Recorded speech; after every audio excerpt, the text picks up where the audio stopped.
第213章再见青莲地心火。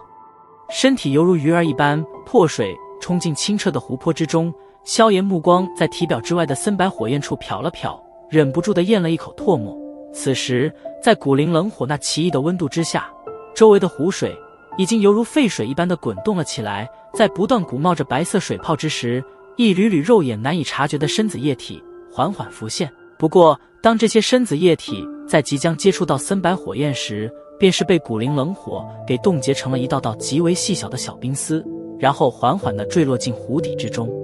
望着那些不断在周身涌现的紫色小冰丝，萧炎头皮有些发麻。没想到这看起来极为平静的湖泊，竟然暗中隐藏着如此多足以致命的毒液。抓紧时间吧，这些毒液毒性极烈，虽然有着异火的保护，可以阻止它们的入体，